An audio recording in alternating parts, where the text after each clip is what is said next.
Muito boa noite, se você estiver vendo, claro, o GP às 10 desta sexta-feira, ainda na sexta-feira. Muito bom dia, boa tarde, sábado, domingo, seja lá quando e onde for.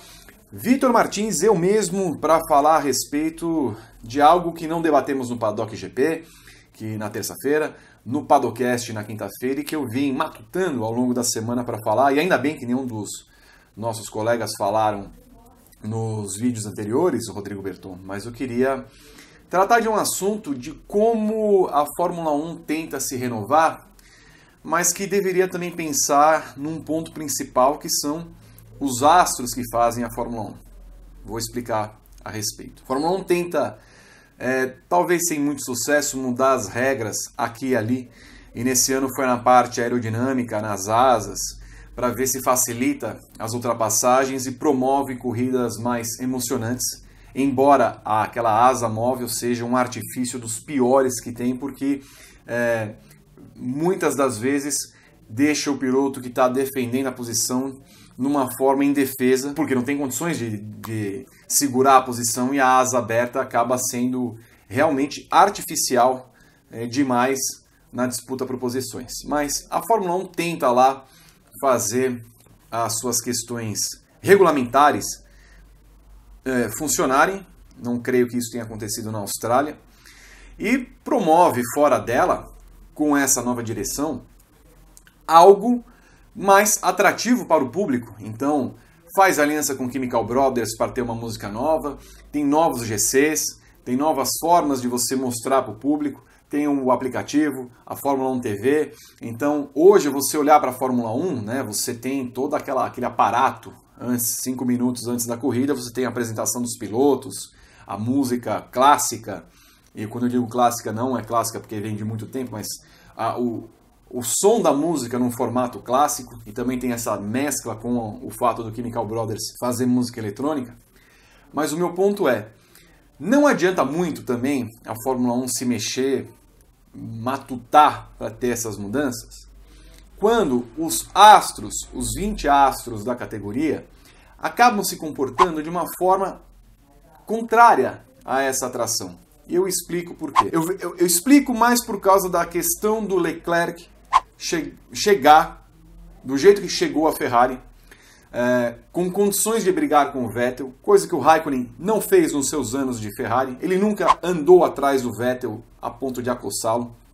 E aí, no momento que ele tem um carro melhor, ele vem ao rádio para perguntar à equipe se ele poderia passar o Vettel. A equipe responde que não, já na primeira prova do campeonato, com medinho, demonstrando a total subserviência que ela tem em relação ao primeiro piloto.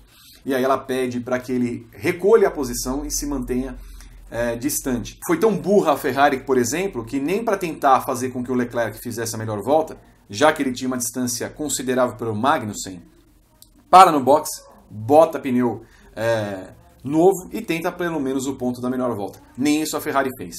Mas eu digo pelo Leclerc. Gosto do Leclerc, acho bom piloto, é o futuro da Ferrari, mas entendo que num primeiro contato que ele tem, ele foi absolutamente subserviente demais, jogador de equipe demais, sem que tenha a personalidade, a perspicácia de observar que aquilo poderia lhe fazer mal num primeiro momento. A Ferrari já sabe que qualquer ordem que ela der, o Leclerc vai obedecer como um cordeirinho, tal qual Bottas fez no GP da Alemanha de 2018, quando tinha melhor carro, quando até poderia ter chances de disputar o título, dado que ele começou a temporada bem, aí, com o melhor carro, ele obedeceu a Mercedes, que não precisaria também ter dado aquela ordem, e aí ele deixou que o Hamilton ganhasse aquela corrida em que o Vettel bateu quando liderava a mesma. Então, sinto que falta na Fórmula 1 pilotos que tenham personalidade para bater o pé. E nesse sentido eu vejo dois que se diferenciem. Primeiro, claro, Verstappen. Segundo, em menor escala, Magnussen. A gente quase não olha para o Magnussen, porque não vê no Magnussen um piloto que seja campeão do mundo. Mas quando esse rapaz anda bem, a gente sabe que ele cria uma série de inimizades, e tem inimizades na Fórmula 1. Tanto que quando ele foi passar Hülkenberg deu uma mensagem no rádio: porque não estou surpreso.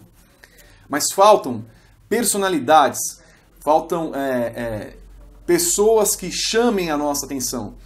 A gente vê na Fórmula 1 e torce para que o Vettel esse ano, por exemplo, seja o Vettel daqueles anos 2010 a 2013, para que haja uma rixa na Fórmula 1 capaz de nos prender, capaz de que faça o mundo torcer por eles, capaz de mover o mundo como, por exemplo, Marques e Rossi quando brigaram anos atrás, como Lorenzo e qualquer um na MotoGP. Esses caras, mesmo batendo pé, mesmo indo contra essa maré de bom mocismo, eles não vão ser mandados embora da equipe. Eles têm personalidade, eles chamam. Você faz questão de ver a corrida porque aqueles caras chamam, porque eles são a corrida. Isso acontece, claro, com o Hamilton na Fórmula 1. O Hamilton é espetacular, nós estamos vendo um piloto que há de ser o maior de todos os tempos, se ele quiser ser o maior de todos os tempos, porque ele tem condições de igualar e passar, inclusive, Michael Schumacher em número de títulos. Mas ele não tem com quem correr, basicamente. Ele não tem um piloto, não tem uma personalidade ali, característica que faça frente a ele. E nisso muito também vem da questão das redes sociais, da imagem a zelar hoje que se tem. O Vettel, por exemplo, é completamente avesso. Ele foi ter Instagram no ano passado, mas ninguém se interessa pela vida do Vettel. É estranho. O Hamilton não. O Hamilton tem a vida dele, ele faz música, ele vai ver jogo da NBA, ele tá no Caribe dançando, ele faz carnaval, não sei aonde. Ele é uma pessoa interessante. Conor McGregor, por exemplo, na luta, acho que o mundo inteiro odeia o Conor McGregor, mas ele chama a luta, ele chama pro esporte. Ele é essa pessoa tresloucada, louca, que a gente acaba vendo e admirando. Eu não estou dizendo que a pessoa tem que ser porra louca. E aí, falando em porra louca, a gente se espanta quando vê esse Bottas mandando todo mundo se fuder, fazendo sinal, fusquinha, porque não é o Bottas. E eu não duvido que a Mercedes chegue e fale assim, escuta, ô meu amigo, olha, você exagerou um pouquinho, desobedeceu a gente, vamos com calma, não sei o que lá mais. E aí pode o rapaz. E aí podando o rapaz, não é esse cara que vai tentar lutar pelo título. Porque só esse cara que foi no GP da Austrália pode lutar pelo título. Só esse cara tem condição. Se ele for o Bottas do ano passado, se ele for o subserviente do ano passado, esquece. Então, não adianta nada a Fórmula 1 criar uma série de elementos e falhar na maioria das vezes, sendo que os seus personagens são extremamente desinteressantes. São muito preocupados com a imagem sua e da sua equipe, sem que batam de frente. E é por isso que Verstappen, por exemplo, quando chega aqui no GP do Brasil, tem a maioria da torcida. Você torce pro Verstappen, você quer saber, por mais que você ame ou odeie, você tem essa relação, não diria nem equidistante, mas igual entre o amor e o ódio, mas assim, você provoca alguma coisa, você provoca uma sensação, você provoca uma emoção, coisa que hoje com o Leclerc, por mais que você venha a torcer no futuro para o Leclerc ou não, hoje você já sabe mais ou menos quem é o Leclerc na primeira prova do campeonato. Acho que pega muito mal para um piloto, embora, de novo, ele tenha características de campeão, mas assim, ele não vai mover emoções, tal qual o Vettel não move tantas emoções. Tem uma legião de fãs, mas aquela coisa, você não acorda, o fã ou não da Fórmula 1, não acorda no domingo, não vai acompanhar uma corrida no domingo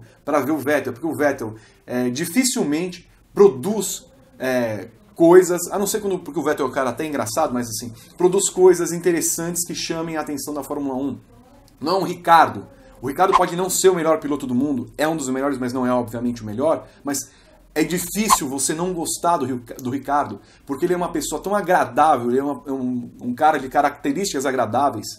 A gente viu o vídeo dele batendo com o carrinho que ele andou numa empresa, quebrando o gesso da parede e colocando lá. Foi o Verstappen. Ele chama, esse é um cara que você gosta dele. Ele é uma personalidade importante para a Fórmula 1. Fez o Shui tomando champanhe na sua sapatilha. Então, ele chama o esporte. Ele é o esporte. O Hamilton é o esporte. O Verstappen é o esporte. Em muito menor escala, o Magnussen, seus inimigos totais na Fórmula 1, é o esporte. O resto a gente não vê. Você não vai querer torcer para o Pierre Gasly, né? Por enquanto para o Alexander Albon.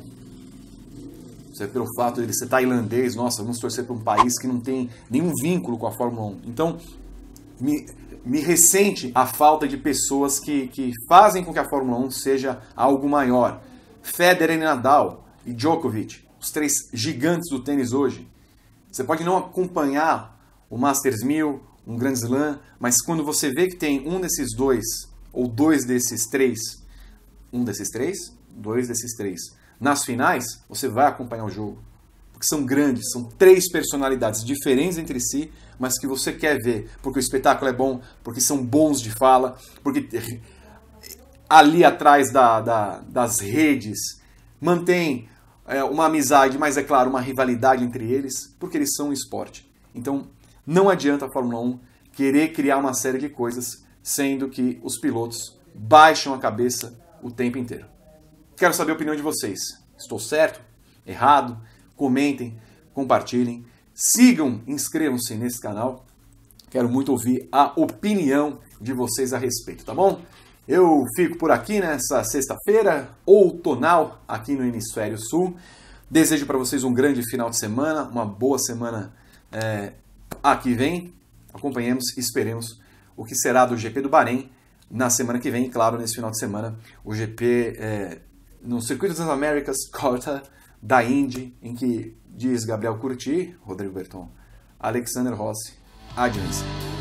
Um abraço, tchau.